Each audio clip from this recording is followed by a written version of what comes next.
করবো, লড়বো, জিতবো। কালকে কিন্তু দুর্দান্ত একটা ইনিংস দেখেছি ইন্ডিয়া পাকিস্তানের মধ্যে। এখানে কিন্তু জেতার সম্ভাবনা বেশি ছিল পাকিস্তানের হাতে। তারপরেও কিন্তু পাকিস্তান ৬ রানে হেরে যায়। হ্যাঁ, একদম ঠিকই শুনেছেন, ৬ রানে পাকিস্তান হেরে যায়।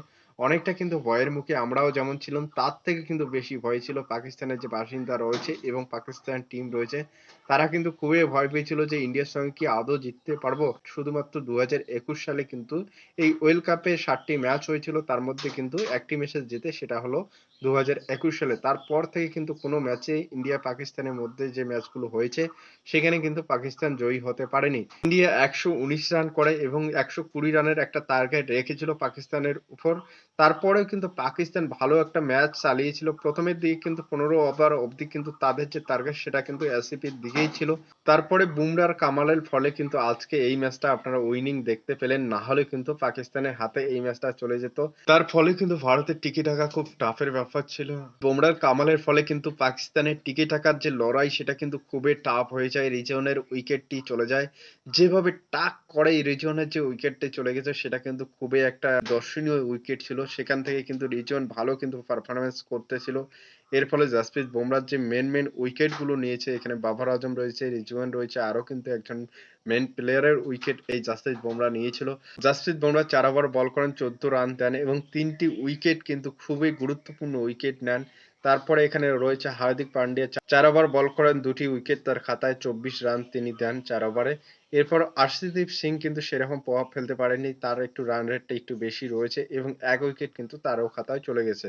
এরপর রয়েছে এখানে কিন্তু সিরাজ সেরকম একটা কিন্তু কামাল দেখাইতে পারেনি। এখানে রানের সংখ্যাটি যদিও বা একটু কম রয়েছে, উইকেটে তেমন একটা কিন্তু কামাল করতে পারেনি সিরাজ। এরপর এখানে রোহিত শর্মা বা কোহলির দিকে যদি আপনারা দেখেন, তাহলে কোহলি কিন্তু এখানে ৩ বলে ৪ রান করেন এবং ১২ বলে ১৩ রান করেন রোহিত শর্মা। সেই রকম একটা ব্যাটিং লাইন কিন্তু এখানে দেখা যায়নি ইন্ডিয়ার তরফ থেকে। এখানে রোহিত শর্মা কিন্তু অনেকগুলো অলরাউন্ডারকে ব্যবহার করেছে, যেহেতু পাকিস্তানের যে বোলিং লাইন সেটা কিন্তু স্ট্রং বোলিং লাইন। এর ফলে কিন্তু রোহিত শর্মা চেয়েছিল যে যদিও বা আমরা আউট হই, তারপরেও কিন্তু অলরাউন্ডাররা রানটা তৈরি করবে বা বানাবে। এর ফলে কিন্তু তারা খুব সহজে জিতে যাবে। এই কিন্তু একটা রোহিত শর্মার ডিসিশন ছিল। ডিসিশনটা কিন্তু খুবই ভালো ছিল।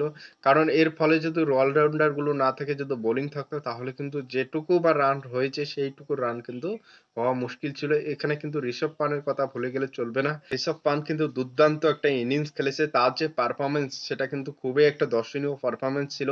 ঋষভ পান্টের জন্য কিন্তু আজকে ইন্ডিয়া উইনিং হলো এবং এর অপর দিকে রয়েছে জাসপ্রীত বুমরাহ। এই দুজনের জন্য কিন্তু ইন্ডিয়া উইনিং হলো। কারণ এদের যে পারফরম্যান্স ছিল সেটা কিন্তু খুবই দর্শনীয় পারফরম্যান্স ছিল। তার ফলে কিন্তু ইন্ডিয়া কালকে উইনিং হয়েছে। কিন্তু ইন্ডিয়ায় উল্লাস ফেটে উঠেছে, কারণ ইন্ডিয়া জিতেছে। না হলে কিন্তু ইন্ডিয়ার যে ওয়ার্ল্ড কাপ জেতার যে স্বপ্ন সেটা কিন্তু অপূর্ণ হয়ে যেত। কারণ ইন্ডিয়া এখানে ২টি ম্যাচ খেলে ২ পয়েন্টে থাকতো এবং পাকিস্তান কিন্তু ২টি ম্যাচ খেলে ২ পয়েন্টে থাকতো। ইউএসএ আপনারা জানেন, আমেরিকা অলরেডি কিন্তু ২টি টিমকে এখানে হারিয়েছে, পাকিস্তানকে হারিয়েছে আর একটি কানাডাকে হারিয়েছে। এর ফলে কিন্তু আমেরিকার হাতে ৪ পয়েন্ট রয়েছে। আমেরিকা কিন্তু খুব সহজে এই গ্রুপ থেকে বেরিয়ে আসতো এবং আরেকটি টিম এখানে কিন্তু ২টি টিম এই গ্রুপ থেকে বেরোতো। তো এখানে যেহেতু এখানে ইন্ডিয়ার পয়েন্ট যদি ২ হতো বা পাকিস্তানের পয়েন্ট ২ হতো, তাহলে কিন্তু খুবই একটা টাফ ব্যাপার ছিল। ইন্ডিয়া কি আদৌ কি এই গ্রুপ থেকে বেরোতে পারতো? খুবই কিন্তু একটা টাফ বিষয় ছিল। যেহেতু ইন্ডিয়া জিতেছে, তো তার ফলে কিন্তু ইন্ডিয়ারও ৪ পয়েন্ট হয়েছে। তো ইন্ডিয়া এবং আমেরিকার ৪ পয়েন্ট রয়েছে। তাদের কিন্তু বেরোয়ার সম্ভাবনা বেশি রয়েছে এই গ্রুপ থেকে।